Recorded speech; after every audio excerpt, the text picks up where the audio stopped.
बारामतीतील पोटनिवडणूक पार पडल्यानंतर आता राष्ट्रवादीच्या गोटात घडामोडींना चांगलाच वेग आलाय।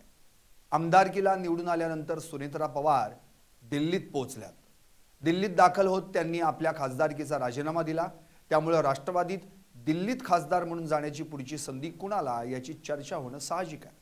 पार्थ पवार हे आधीच खासदार म्हणून दिल्लीला गेलेत। काही दिवसांपूर्वीच त्यांनी राज्यसभेवर शपथ घेतली आहे। त्यामुळे आता पुढची कोणती नावं चर्चेत आहेत? सुनेत्रा पवार कुणाला संधी देऊ शकतात? पक्षात कुणाचं पारडं जड? या सगळ्याच गोष्टींचा आढावा घेणारा हा व्हिडिओ। नमस्कार, मी संदीप आणि तुम्ही पाहता एलएस मराठी।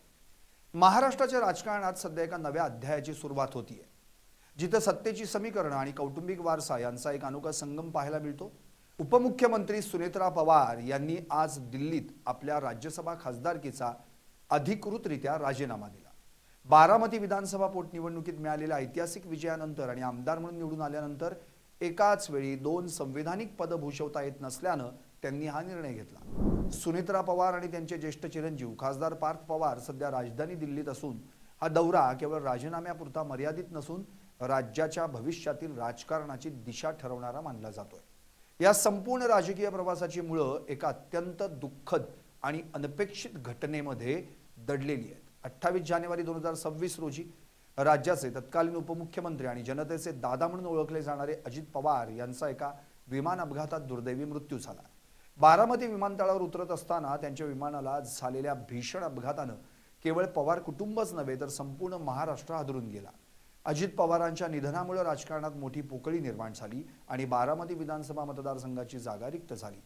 या संकट काळात राष्ट्रवादी काँग्रेस पक्षाची धुरा आणि अजित पवारांचा वारसा पुढे नेण्याची जबाबदारी सुनेत्रा पवारांच्या खांद्यावर आली। अजित पवारांच्या निधनानंतर काही दिवसांमध्येच सुनेत्रा पवार यांनी राज्याच्या पहिल्या महिला उपमुख्यमंत्री म्हणून शपथ घेतली।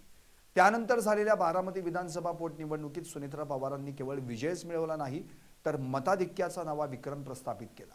त्यांनी आपल्या प्रतिस्पर्ध्याचा तब्बल 2,18,000 मतांच्या फरकानं पराभव केला, जो भारतीय विधानसभा निवडणुकांच्या इतिहासातील सर्वात मोठ्या विजयांपैकी एक ठरला। या विजयानं बारामतीवर पवार कुटुंबाच्या आणि विशेषतः अजित पवारांच्या विचारांची पकड किती घट्ट आहे हे पुन्हा एकदा सिद्ध झालं। सुनेत्रा पवार आमदार म्हणून निवडून आल्या असल्या तरी त्या आधीपासूनच राज्यसभेच्या खासदार होत्या। आता त्या राज्याच्या राजकारणात अधिक सक्रिय झाल्या। उपमुख्यमंत्री म्हणून महत्त्वाची भूमिका पार पाडतातच आहेत। नियमानुसार त्यांना राज्यसभा सदस्यत्वाचा राजीनामा देणं अनिवार्य होतं। त्यासाठीच त्या आज दिल्लीत असून राज्यसभेचे सभापती CP राधाकृष्णन यांची भेट घेऊन आपला राजीनामा सोपवला। त्यांच्यासोबत पार्थ पवार यांचं असणं हे राजकीयदृष्ट्या सूचक मानलं जातं, कारण पार्थ पवार हे देखील सध्या दिल्लीत सक्रिय आहेत। पार्थ पवार यांच्याबद्दल सांगायचं तर अनेक चर्चांमध्ये त्यांच्या नावाचा उल्लेख राज्यसभेच्या संभाव्य उमेदवारांमध्ये केला जात होता। मात्र तांत्रिक सत्य असं आहे की पार्थ पवार हे आधीच दिल्लीत खासदार म्हणून कार्यरत आहेत। 9 एप्रिल 2026 रोजी त्यांनी राज्यसभेचे खासदार म्हणून शपथ घेतली असून ते राज्यसभेत महाराष्ट्राचे प्रतिनिधित्व करत आहेत। आता राजकीय वर्तुळात सर्वात मोठा प्रश्न हा आहे की सुनेत्रा पवारांनी रिक्त झालेल्या राज्यसभेच्या जागेवर राष्ट्रवादी काँग्रेस अजित पवार गट कोणाला संधी देणार? या रेसमध्ये सध्या अनेक नावं आघाडीवर आहेत। सर्वात पहिली आणि महत्त्वाची चर्चा ज्येष्ठ नेते छगन भुजबळ यांच्या नावाची आहे। पक्षात महत्त्वाचं स्थान असूनही काही काळ बाजूला राहिल्यानं भुजबळ नाराज असल्याच्या चर्चा होत्या। त्यांची ही नाराजी दूर करण्यासाठी आणि त्यांच्या अनुभवाचा लाभ घेण्यासाठी पक्षाकडून त्यांना राज्यसभेवर पाठवलं जाण्याची दाट शक्यता आहे। याशिवाय साताऱ्यातील राष्ट्रवादीचे खंबीर नेतृत्व नितीन काका पाटील यांचंही नाव चर्चेत आहे। पवार कुटुंबातील तिसरी पिढी आणि सुनेत्रा पवारांचे धाकटे चिरंजीव जय पवार यांनाही संधी दिली जाऊ शकते, अशी कुजबूज राजकीय वर्तुळात सुरू आहे। सुनेत्रा पवार यांचा हा दिल्ली दौरा केवळ एका राजीनाम्यापुरता मर्यादित नसून आगामी निवडणुकांच्या पार्श्वभूमीवर तो अत्यंत महत्त्वाचा आहे।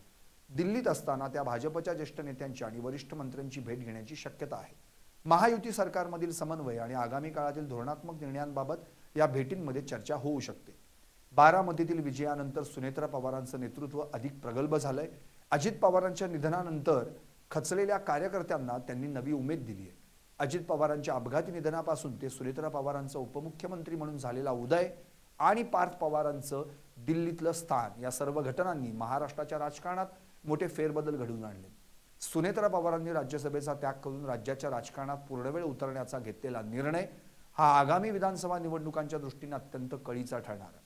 बारामतीच्या जनतेनं दिलेला कौल आणि सुनेत्रा पवारांचा वाढता प्रभाव यामुळे राष्ट्रवादी काँग्रेसला पुन्हा एकदा नवी ऊर्जा प्राप्त झाली आहे असं म्हटल्यास वावगं ठरणार नाही. पुढील काही दिवसांमध्ये राज्यसभेच्या रिक्त जागेवर कोणाची वर्णी लागते याकडे संपूर्ण राज्याचं लक्ष लागून राहिलं. Bureau report, LS Marathi.